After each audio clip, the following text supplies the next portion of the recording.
Siapa bersuka cita hari ini? Sekalipun nggak liburan tetap bersuka cita. Amin. Yang kemarin sudah liburan juga sangat bersuka cita. Oke. Di Jakarta, saudaraku, atmosfer liburannya kental sekali.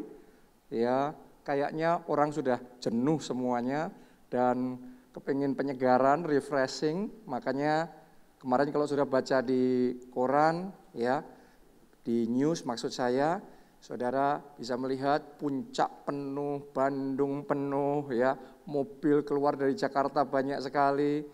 Ya, suasana liburan kuat sekali, tapi saya percaya ibadah tetap jalan, roh kita tetap menyala-nyala, Tuhan tetap diutamakan di dalam hidup kita. Tepuk tangannya boleh yang paling meriah, dan hari ini saya percaya kita semua diberkati dengan firman Tuhan. Amin. Saudaraku, hari ini saya ingin menyampaikan satu firman Tuhan yang spesial buat kita semua. Judulnya adalah total healing, kesembuhan total. Saya percaya ini yang Tuhan mau kerjakan dalam hidup banyak kita di tempat ini, yaitu saudara dan saya mengalami kesembuhan total. Ya, kenapa kita perlu kesembuhan total? Karena Tuhan menciptakan kita roh, jiwa, dan tubuh. Bukan hanya tubuh kita yang perlu kesembuhan, tetapi sesungguhnya jiwa kita perlu disembuhkan juga. Roh kita juga butuh kesembuhan.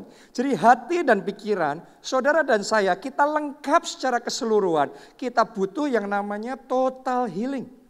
Kita perlu yang namanya kesembuhan total. Saya percaya ibadah saudara hari ini gak sia-sia. Roh Kudus akan menjamah kita.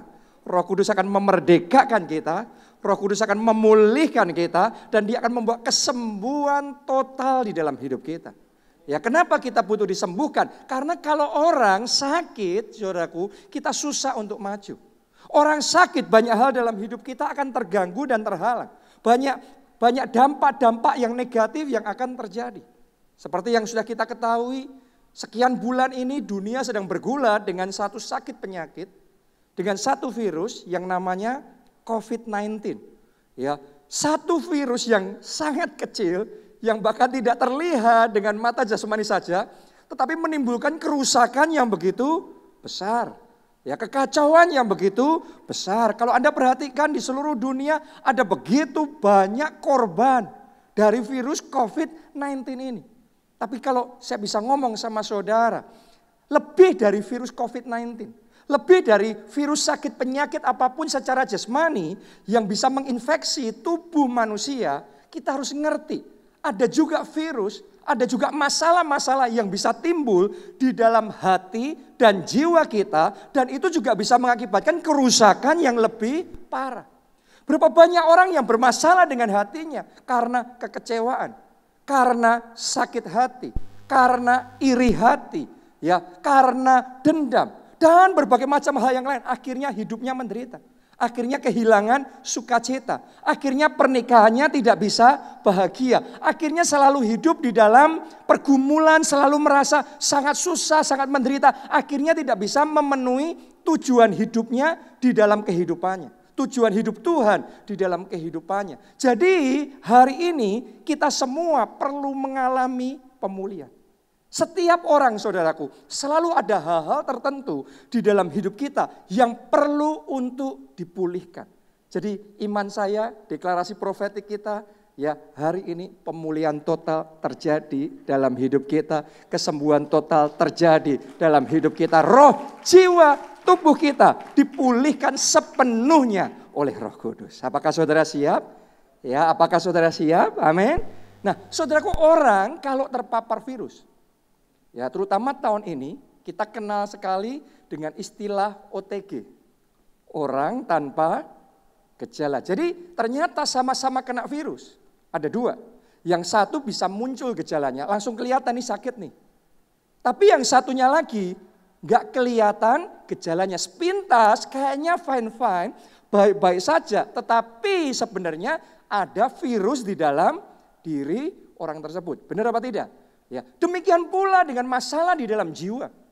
Demikian pula masalah di dalam hati. Ketika ada masalah di dalam jiwa dan hati seseorang, ya, sekilas bisa langsung muncul. Langsung dilihat oleh orang lain. Tapi ada orang-orang tertentu yang gak kelihatan sama sekali. Ya kayaknya di luar fine-fine aja. Kayaknya sepintas kita kenal, bicara, semuanya baik-baik saja. Tapi yang kelihatannya baik-baik saja bukan berarti tidak ada masalah di dalam hati. Bukan berarti tidak ada masalah di dalam jiwa. Ya kayaknya oke-oke saja, tetapi di dalam bisa remuk hatinya. Di dalam bisa hancur, sedang mengalami pergumulan yang berat di dalam hatinya. Berapa banyak orang yang saya perhatikan di tahun 2020 ini, ya level stresnya spiking. Level stresnya naik dengan drastis. Kegalauan yang ada dalam hatinya, ketakutan dan kekhawatiran yang dalam hatinya itu naik drastis. Itu terjadi di seluruh dunia. Sekarang ini sedang terjadi, berbulan-bulan ini banyak orang berkecamuk dengan perasaan yang akibatnya saudaraku moods-nya jadi ups and down. Berapa banyak saudara mungkin juga mengalami ya mood swing-nya kita itu cepat sekali. Sebentar happy, sebentar bisa sedih.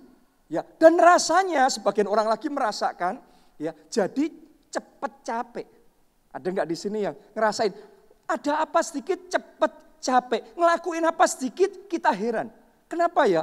Kok saya cuma begini aja sudah langsung ngerasa capek. Padahal biasanya dulu-dulunya ngelakuin lebih dari itu pun masih oke. Tapi kenapa sekarang baru ngelakuin sedikit saja tapi sudah merasa capek.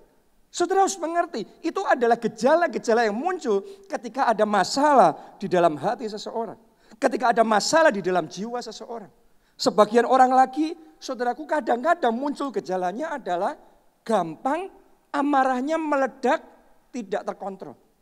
Ya tadinya bicara sama teman, fine-fine aja, oke-oke aja, pembicaraan hahihi, baik-baik semua.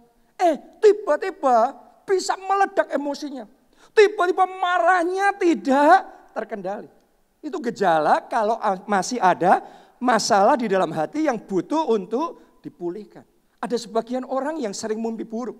Ada enggak di sini saudara yang kalau malam terutama di tahun ini terutama sering mimpi buruk. Ya, dan kalau sudah bangun sambil gemetaran, bangun sambil keringat dingin. Ya, ada lagi sebagian orang saudaraku yang muncul pikiran-pikiran untuk bunuh diri. Muncul pikiran-pikiran untuk mengakhiri hidupnya sendiri. Nggak tahu kenapa, nggak ngerti penyebabnya bisa banyak sekali. Tapi bisa muncul pemikiran-pemikiran bunuh diri, ngerasa kesepian. Yang ngerasa nggak ada yang care sama kita lagi. Ngerasa nggak ada yang peduli, nggak ada yang ngerti apa yang sedang kita alami. Apa yang sedang kita lalui. Bahkan sebagian orang saya perhatikan di tahun 2020 ini melejitnya luar biasa. Yaitu penyakitnya silih berganti. Gara-gara ketakutan dan kekhawatiran. Gara-gara pikiran yang begitu banyak. Ya, sehingga akhirnya muncul berbagai macam sakit penyakit. Sakit penyakit tiba-tiba masalah pernafasan, susah bernafas. Ya, tiba-tiba masalah di syarafnya. Tiba-tiba masalah di kulitnya. Masalah macam-macam. Sampai akhirnya dibawa ke rumah sakit. Dilarikan, dicek di rumah sakit. Takutnya COVID-19. Dicek ya bukan COVID-19. Ditelusurin juga nggak ketemu. Akhirnya kalau dirunut benar-benar masalahnya bukan secara jasmani. Tapi sumber masalahnya ada di jiwanya. Ada di hatinya. Hari ini saya nggak tahu satu persatu apa yang Anda alami. Tapi saya percaya firman Tuhan kalau berbicara tidak salah. Firman Tuhan sedang berbicara karena Roh Kudus mau bekerja dalam hidup kita. Jadi yang saya percaya hari ini kesembuhan pasti terjadi. Anda yang datang dengan sakit penyakit di tubuhmu, Anda akan terima kesembuhan. Saudara dan saya yang punya masalah dalam hati dan jiwa kita, hati kita disembuhkan, jiwa kita disegarkan. Kita mengalami pembaharuan di dalam Tuhan. Amin. Jadi alami healing, alami total healing, kesembuhan total bersama dengan Tuhan. Anda siap mengalami kesembuhan total itu? Ya. Nah, mari kita belajar bagaimana saudara dan saya bisa mengalami total healing itu. Kita baca Yakobus 1 ayatnya yang ke-21 sampai 22. Saya akan bacakan ayat ini, ada poin-poinnya di sana. Saya akan sampaikan dengan cepat, setelah itu baru kita bahas satu persatu secara detail. Ya, saya bacakan dulu buat saudara. Sebab itu nomor 1, kalau Anda mau mengalami total healing, ini nasihat firman Tuhan. Buanglah segala sesuatu yang kotor. Itu yang pertama. Dan kejahatan yang begitu banyak itu. Dan yang kedua, terimalah dengan lemah lembut firman. Itu yang kedua, terima firman Tuhan dengan lemah lembut. Yang ketiga, yang tertanam di dalam hatimu. Jadi firmannya bukan cuma diterima, harus sampai tertanam. Ya, yang berkuasa menyelamatkan jiwamu. Ada hati, ada jiwa. Ini bicara tentang total healing di dalam hati dan jiwa kita. Tetapi hendaklah kamu menjadi apa? Yang keempat, pelaku firman. Dan bukan hanya pendengar saja, sebab jika tidak demikian, kamu menipu diri sendiri. Oke, dalam ayat yang kita baca ini, ada instruksi yang firman Tuhan bagikan kepada kita, supaya kita bisa mengalami total healing. Dalam jiwa kita, di dalam hati kita. Gimana caranya? Tadi kita sudah belajar, nomor satu apa? Buang segala sesuatu yang kotor. Apa itu yang kotor dalam hati kita? Apa itu yang kotor dalam jiwa kita? Kekecewaan, itu bukan dari Tuhan. Yang mengerti boleh katakan amin, saudara. Kepahitan, iri hati, kemarahan, rasa insecure, tidak aman, rasa bersalah terus menerus. Saya mau ngomong sama saudara, itu adalah hal-hal yang bukan dari Tuhan, itu adalah hal-hal yang tidak positif, itu adalah hal-hal yang kotor, yang firman Tuhan nasihatkan, buang semua yang kotor itu. Jadi kalau saudara mau mengalami kesembuhan total dalam hati dan jiwamu, nomor satu, ambil keputusan dulu untuk buang semuanya itu. Sebelum kita ambil keputusan buang kekecewaan, kalau masih cinta sama kekecewaannya, kalau masih sayang sama sakit hatinya, masih dipelihara terus, gak bisa sembuh. Kalau saudara mau sembuh di dalam hati dan jiwa saudara, hari ini ambil keputusan ngomong sama Tuhan, Tuhan aku mau disembuhkan. Tuhan aku mau jiwaku dipulihkan. Aku mau kekecewaan, aku mau rasa minder ini dibuang dari hidupku. Ambil keputusan, sebelum Anda ambil keputusan kesembuhan gak bisa terjadi. Jadi kalau saudara mau kesembuhan di jiwa dan hati itu terjadi, ambil keputusan hari ini, hari kelepasan. Hari ini hari kesembuhan. Hari ini hari pemulihan terjadi dalam jiwa saudara. Dalam hati saudara. Amin. Itu nomor satu. Itu penting. Ya. Yang kedua, tadi firman Tuhan mengajarkan kepada kita, ayat yang sudah kita baca, yaitu terimalah firman Tuhan dengan lemah lembut. Jadi saudara harus mengerti, yang namanya firman Tuhan itu obat bagi jiwa kita. Firman Tuhan itu obat bagi hati kita. Alkitab ngomong, you shall know the truth will set you free. Engkau akan mengenal kebenaran, dan kebenaran akan memerdekakan engkau. Tolong dengarkan saya baik-baik. Kebenaran firman Tuhan sanggup memerdekakan saudara. Kebenaran firman Tuhan sanggup memulihkan saudara. Kebenaran firman Tuhan sanggup menyembuhkan hati dan jiwa kita. Jadi supaya kita bisa mengalami kesembuhan di hati dan jiwa kita, Alkitab ngomong, terimalah firman itu. Oke, kalau saudara sedang mengalami kekecewaan, tolong dengarkan saya baik-baik. Terimalah firman Tuhan tentang kasih Allah. Ketika Anda menerima firman tentang kasih, ketika Anda menerima rema tentang pengampunan yang daripada Tuhan, tolong dengarkan, kasih Allah akan mengalir dalam hati saudara. Melalui firman, begitu Anda terima firman, kasih itu mengalir. Begitu Anda terima firman, pengampunan itu mengalir. Ketika kasih dan pengampunan itu mengalir, hatimu disembuhkan, kekecewaan itu dilenyapkan, engkau dimerdekakan, hatimu jadi baru, penuh dengan kasih Allah. Boleh katakan amin. Kita kasih tepuk tangan yang meriah. Jadi kuncinya adalah terima firman Tuhan. Kalau saudara sedang dicekam dengan ketakutan, Anda perlu dengar khotbah yang membangkitkan iman. Saudara perlu baca ayat-ayat Alkitab yang akan membangkitkan iman saudara. Bagi Tuhan tidak ada yang mustahil. Amin. 7 kali orang benar jatuh, 7 kali kita akan bangkit kembali. Sebab Tuhan menopang tangan kita. Kalau saudara terima firman Tuhan tentang iman, saudara terima firman Tuhan tentang keberanian, tentang roh yang menyala-nyala, begitu firman itu ngena di hatimu, ngena di jiwamu, maka ketakutannya rontok. Maka kekhawatiran saudara lenyap. Bahkan saat ini saya merasakan kuat sekali ketika firman ini disampaikan. Ada orang-orang di tempat ini saat ini juga ketakutan dan kekhawatiran dalam hati saudara dilenyapkan. Dalam nama Yesus kelepasan terjadi, kemerdekaan terjadi, ledakan terjadi, ledakan iman terjadi dalam hidup saudara. Amin. Kuncinya adalah firman Allah.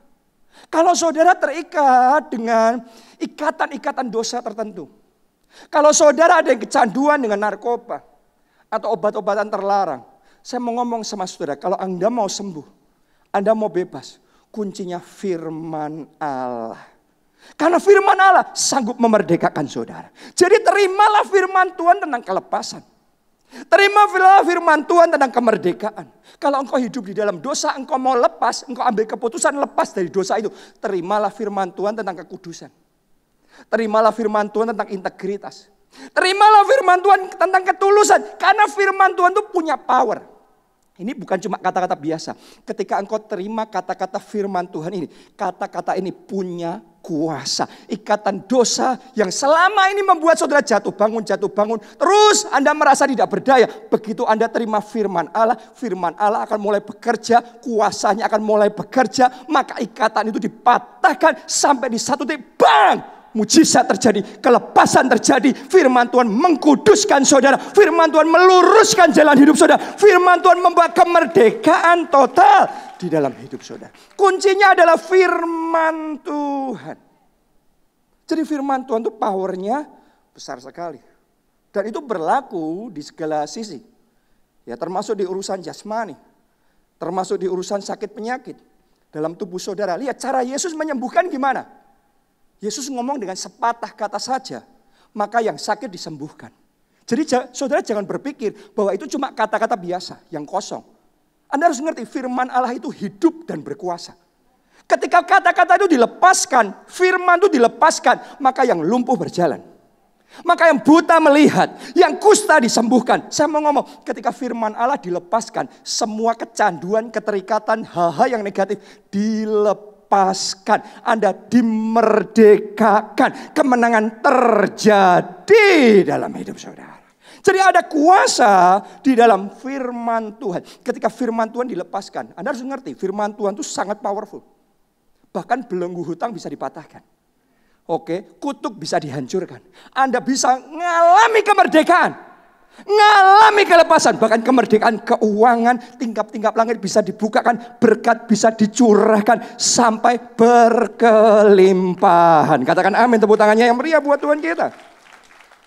Jadi terimalah firman itu dengan lemah lembut. Yang ketiga, untuk kita mengalami total healing, bukan cuma terima firman, tetapi tanamkan firman itu dalam hati kita. Jadi firman yang kita terima itu harus sampai tertanam. Harus sampai berakar. Punya akar di hati. Punya akar di jiwa. Jadi menyatu dengan hati dan jiwa kita. Banyak orang gak ngalami kuasa firman. Kenapa? Karena firman yang diterima cuma sambil lalu. Jadi dengar sebentar terus lewat. Dengar khotbah sebentar terus lupa. Itu sebabnya firman Allah gak punya akar. Karena gak punya akar, saudara nggak melihat kuasa sepenuhnya dari firman Tuhan. Jadi firman Tuhan itu harus penetrasi dalam hati dan jiwa kita sampai tertanam. Tertanam dalam hati, tertanam dalam jiwa. Gimana caranya firman Allah tertanam? Sederhana, renungkan firman. Terus menerus siang dan malam. Mazmur 1 mengajarkan kepada kita, berbahagialah orang yang kesukaannya ialah firman Tuhan dan yang merenungkan siang dan malam. Kenapa? Ketika kita merenungkan siang dan malam, maka firman Allah yang kita dengar, itu penetrasi masuknya sampai hati. Terus semakin Anda renungkan, masuknya sampai ke jiwa, sampai ke spirit, sampai ke roh kita. Begitu firman Allah mengambil alih hati dan pikiran kita, saat itu firman Allah memerdekakan saudara. Firman Allah menyembuhkan saudara. Firman Allah membuat yang tidak ada jadi ada. Membuat yang tidak mungkin jadi mungkin. Jadi kuncinya adalah konsisten. Kuncinya firman itu siang dan malam. Saya mau ngomong begini sama saudara. Anda yang perlu mengalami mujizat dari Tuhan, coba saudara lakukan yang saya katakan ini. Tiap hari dengar khotbah-khotbah dari gereja kita siang dan malam. Anda buktikan aja. Saudara lakukan itu siang dan malam, siang dan malam. Anda dengerin khotbah Pak Obaja, khotbah Pastor Nita, khotbah saya, dan hamba-hamba Tuhan yang ada di gereja kita. Anda dengarkan terus. Karena khotbah di gereja kita ini bukan pidato biasa. Ya, khotbah di gereja kita adalah khotbah yang isinya rema, firman Allah. Kalau engkau dengar siang malam, engkau akan melihat kuasa firman Allah itu ya dan amin. Engkau akan melihat kuasa Tuhan itu dinyatakan terjadi dalam hidup saudara. Engkau akan melihat bagaimana mujizat demi mujizat terjadi dengan ajaib dalam hidupmu. Jadi kesaksian-kesaksian yang saya dengar dan yang saya terima dari jemaat keluarga Allah maupun yang bukan jemaat keluarga Allah, yang mengalami kuasa Tuhan, mereka biasanya ngomong, saya dengar khotbah-khotbah di keluarga Allah siang dan malam, siang dan malam, siang dan malam. Karena itu mujizat terjadi. Saya deklarasikan ada orang-orang di tempat ini saat ini juga mujizat jadi dalam hidup saudara. Mujizat jadi dalam keuangan saudara. Mujizat jadi dalam tubuh saudara. Mujizat jadi dalam jiwa saudara. Mujizat terjadi dari dalam hati saudara. Jadi butuh siang dan malam sampai firman itu berakar. Sampai firman itu tertanam.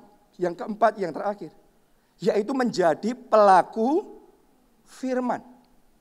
Ya, karena firman kalau sudah masuk, kita terima tadi, kemudian tertanam, berakar, ya, maka firman itu akan mendominasi hidup kita. Begitu firman itu memenuhi hidup kita, maka akan ada sesuatu yang mengalir keluar. Dimulai dari apa? Kata-katanya berubah. Yesus ngomong, apa yang keluar dari mulut, meluap dari hati. Kalau hatimu ngerenunginya firman, firman sampai tertanam dalam hati, meluapnya mesti firman. Kata-katanya mesti ngomongnya firman. Pasti ngomongnya sudah berubah. Oleh bilur-bilurnya, aku sudah disembuhkan. Amin. Kalau hati saudara sudah dipulihkan, saudara mengalami kasih Tuhan, saudara gak lagi ngomong, aduh, aku minder, aduh, aku takut. Tapi saudara kan ngomongnya berubah. Aku cakap, menanggung segala perkara di dalam Dia yang memberi kekuatan kepadaku. Aku diampuni, aku diterima dengan baik oleh Tuhan. Ya, dan Tuhan mengasihi aku. Aku disegarkan hidupku oleh Tuhan. Hidupku penuh sukacita. Hidupku penuh damai sejahtera. Jadi ketika firman itu memenuhi hati kita, perkataan kita berubah. Termasuk tindakan kita berubah. Jadi tindakan iman. Karena firman nggak boleh cuma didengarkan. Tapi firman itu harus dikerjakan. Harus dilakukan. Itu manifestasi firman Tuhan. Bukan cuma dari kata-kata, tapi dari tindakan iman kita. Dan kalau saudara lakukan itu, tindakan iman sesuai petunjuk firman Tuhan, saudara akan melihat bagaimana kuasa firman itu dinyatakan terjadi dalam hidup saudara.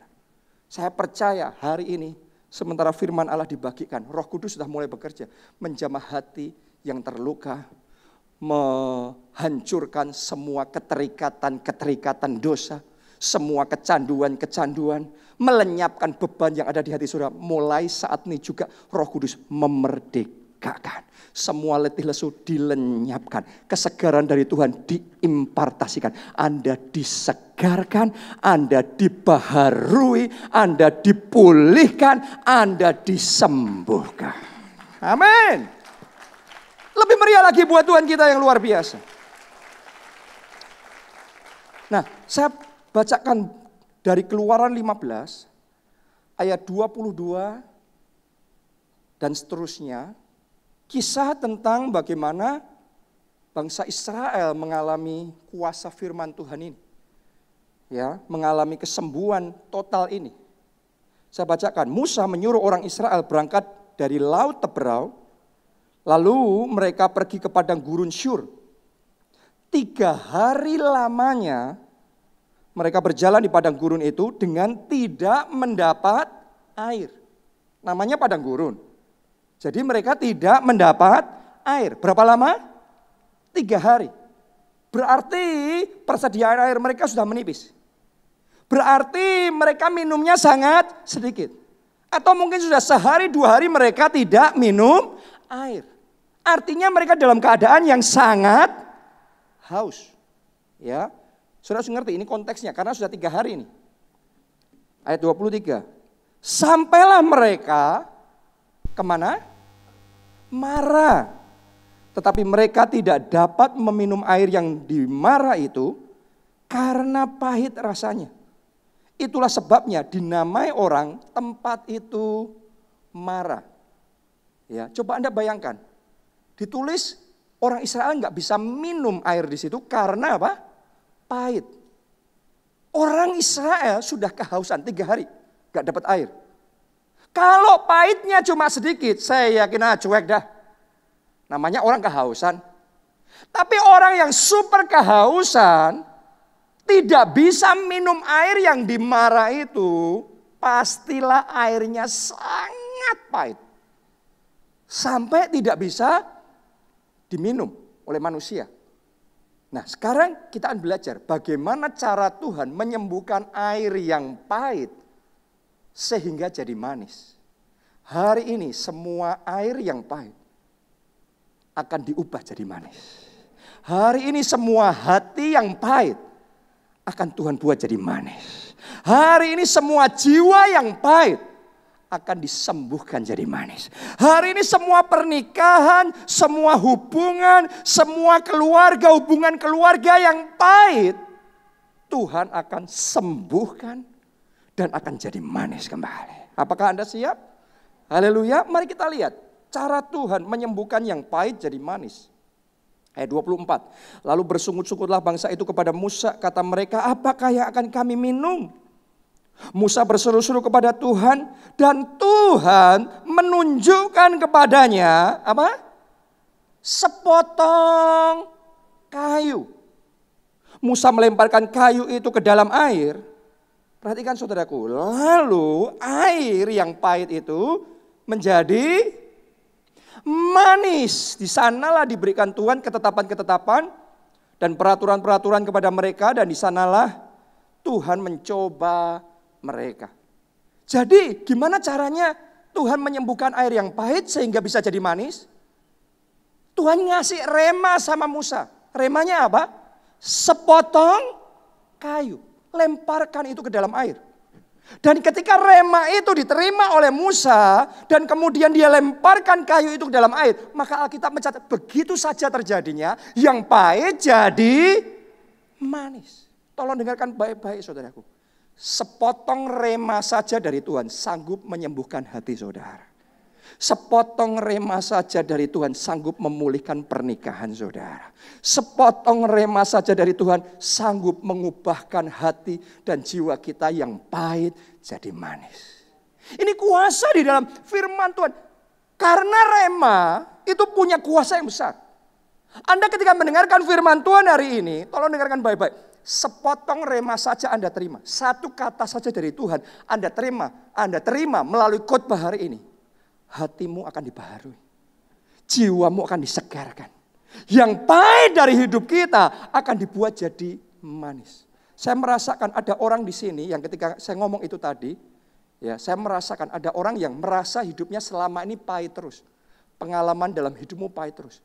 Tapi hari ini rema Tuhan diimpartasikan kepada saudara. Sepotong rema diberikan Tuhan dalam hidup saudara. Satu rema firman Tuhan hari ini akan mengubah perjalanan hidupmu. Mulai hari ini tidak lagi pahit. Mulai hari ini babak berikutnya dalam hidup saudara adalah babak perjalanan hidup yang indah, yang manis, yang luar biasa, yang penuh dengan penyertaan dan keajaiban dan kasih Tuhan menyertai kehidupan saudara. Amin. Jadi kita butuh rema itu. Ketika firman itu masuk, tadi kita belajar, terimalah firman itu dengan lemah lembut. Firman itu masuk dalam hati kita. Maka firman itu memerdekakan. Sekejap terjadinya, seketika itu saja. Saudara harus ngerti, yang namanya kelepasan terjadinya seketika itu saja. Begitu saja. Kesembuhan terjadinya begitu saja. Hari ini begitu saja ketakutanmu lenyap. Hari ini begitu saja kekecewaanmu hilang. Hari ini begitu saja jiwamu jadi segar dan kuat kembali. Hari ini begitu saja pemulihan terjadi dalam hidup saudara. Suatu kali saudaraku ada orang yang bergumul bertahun-tahun dalam hidupnya mengatasi kecanduan akan obat-obatan terlarang, narkoba. Ya, dia berusaha untuk lepas nggak bisa. Tahu kalau itu salah, belum tentu kita bisa meninggalkan hal itu. Benar apa tidak? Seringkali dengan kekuatan manusia kita sendiri kita ngerasa nggak berdaya. Kita tahu bahwa itu hal yang nggak benar, itu akan menghancurkan hidup kita, masa depan kita. Tapi kita jatuh lagi, kita kalah lagi. Orang ini ngalami pergumulan seperti itu bertahun-tahun. Dia sempat hopeless. Mungkin seumur hidup saya nggak pernah bisa lepas dari dosa ini. Saya nggak bisa lepas dari obat-obatan terlarang ini. Mungkin saya akan mati karena hal ini. Tapi suatu hari dia mulai mendengarkan firman Tuhan. Bahwa ada kuasa di dalam firman Tuhan yang bisa memerdekakan dia. Sejak saat itu dia ambil keputusan untuk lepas. Itu yang pertama. Yang kedua, dia ambil keputusan terima firman Tuhan di dalam kehidupannya dengan hati yang lemah lembut, terbuka hati, open heart. Yang ketiga, dia konsisten, dia terimanya firman bukan cuma seminggu sekali. Dia dengar firman setiap hari siang dan malam. Anda yang suka firman siang dan malam, Anda akan berbahagia karena kelepasan akan terjadi, pemulihan akan terjadi, kesembuhan akan terjadi di dalam hidup saudara. Jadi dia dengarkan firman Tuhan siang dan malam tiap hari. Bagaimana di dalam Tuhan kita dimerdekakan. Bagaimana di dalam Tuhan kita ciptaan yang baru. Yang lama sudah berlalu dan yang baru sudah datang. Kita hidup baru bersama dengan Tuhan Yesus. Dia dengarkan firman itu tiap hari konsisten terus menerus sampai tiba-tiba suatu pagi dia bangun, dia bingung sendiri. Kenapa? Karena pagi itu dia bangun semua keinginan akan obat-obatan terlarang lenyap begitu saja.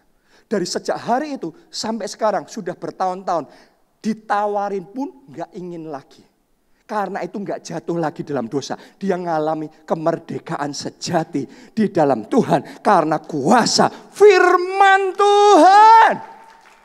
Sepotong rema saja. Sepotong firman saja. Sanggup memerdekakan hidup saudara. Seperti sepotong kayu. Sanggup mengubah yang pahit jadi manis. Karena itu rema dari Tuhan.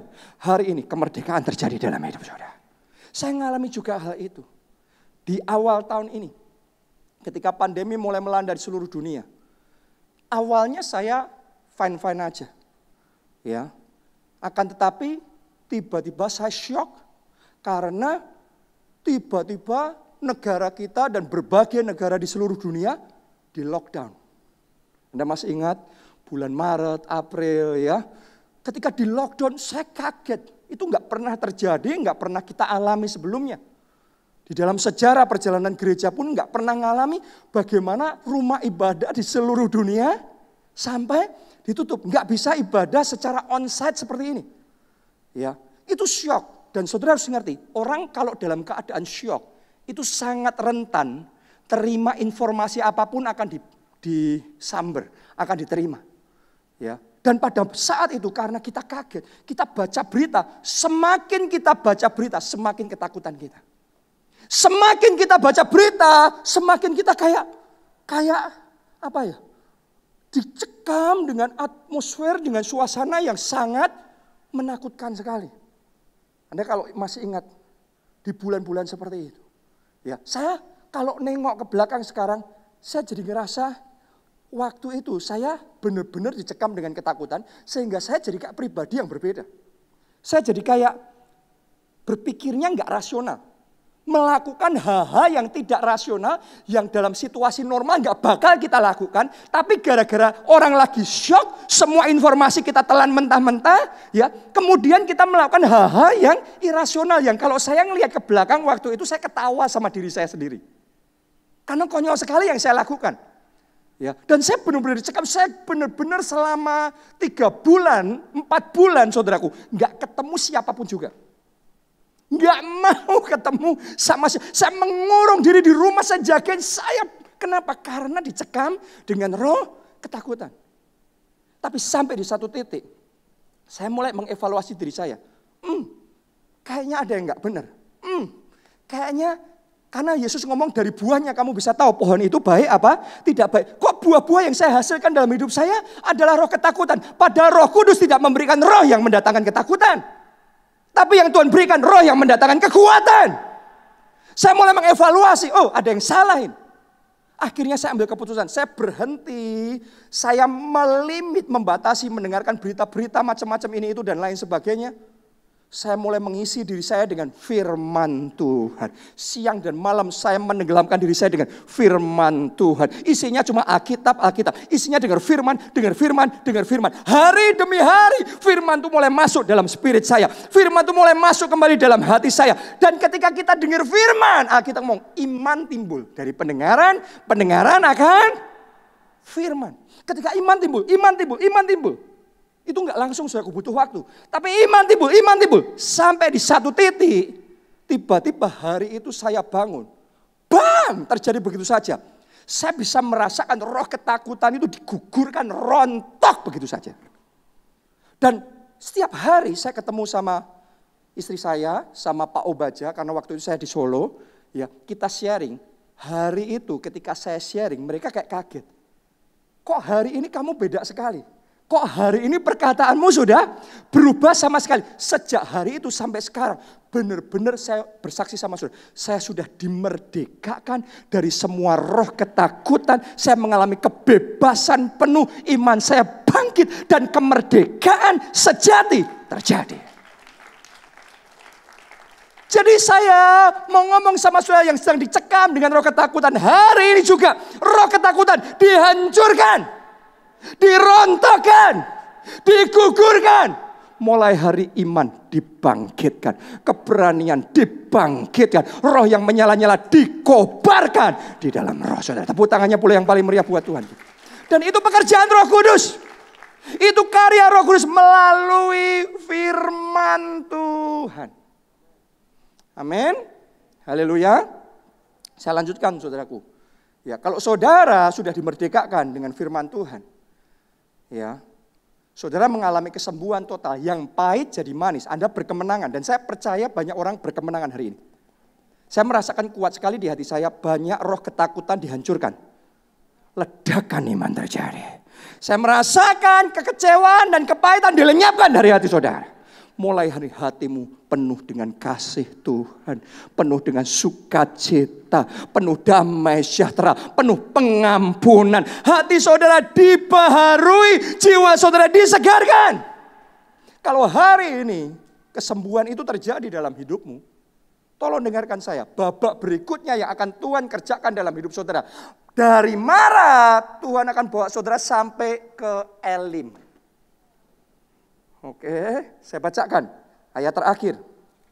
Yaitu di ayat yang ke-27. Keluaran 15 ayat yang ke-27.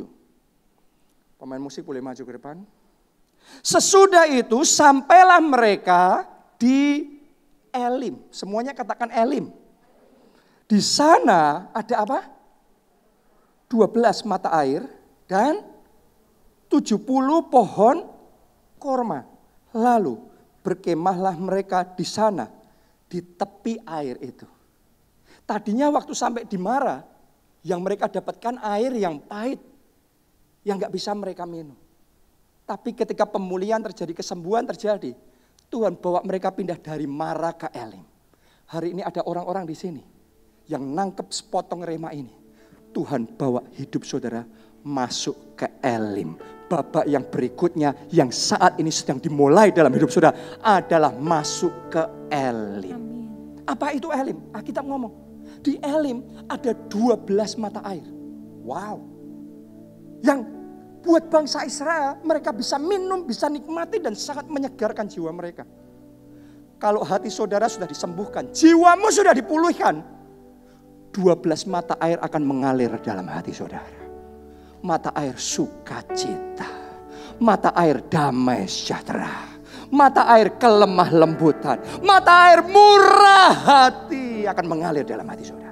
Kalau orang jiwanya belum disembuhkan, nggak bisa itu mengalir. mata air yang indah, mata air yang jernih, yang manis itu nggak bisa. Hanya orang yang sudah dipulihkan, dari hati sudah mengalir mata air itu. Dan saya percaya orang-orang di sekeliling saudara akan bisa merasakan. Karena kalau sudah mengalirkan mata air sukacita, itu nular. Melalui hidup saudara banyak orang akan dipulihkan. Melalui hidup saudara yang lemah dikuatkan. Yang susah dihiburkan. Yang sakit disembuhkan. Melalui hidup banyak orang di tempat ini. Yang ketakutan akan dibangkitkan kembali imannya. Ketakutan mereka dilepaskan melalui hidup saudara. Kemerdekaan akan terjadi. Karena ada mata air kehidupan yang mengalir dalam hati saudara. Dalam jiwa saudara. Dan terimpartasi. Sehingga melalui hidupmu jiwa-jiwa yang terhilang diselamatkan. Anda percaya? Itu yang pertama tentang Elim. Ada 12 mata air. Yang kedua ada apa tadi? 70 pohon korma. Wow. Pohon korma yang luar biasa. Yang berbuah lebat. Tapi kalau sudah mau renungkan. Pohon korma 70 itu banyak. Tapi gak cukup untuk 2 juta orang bangsa Israel. Benar gak? 2 juta orang mana cukup? Tapi hebatnya, ajaibnya, bangsa Israel yang 2 juta itu bisa menikmati pohon korma itu. Artinya apa? 70 pohon korma ini bicara tentang kelimpahan. Bicara tentang mujizat. Apa yang harusnya mustahil, tapi Tuhan kerjakan. Kalau saudara mengalami pemulihan hari ini, jiwa saudara dipulihkan, hati saudara disembuhkan. Tuhan akan bawa saudara sampai di Elim. Sampai di tempat di mana kelimpahan terjadi. Mujizat terjadi. Bahkan mujizat yang melampaui harapan terjadi dalam hidup saudara. Tepuk tangannya boleh yang paling meriah buat Tuhan kita. Mujizat, mujizat, mujizat, mujizat terjadi. Kelimpahan, kelimpahan, kelimpahan, kelimpahan terjadi. Siapa mau mengalami pemulihan? Siapa mau disembuhkan? Bangkit berdiri.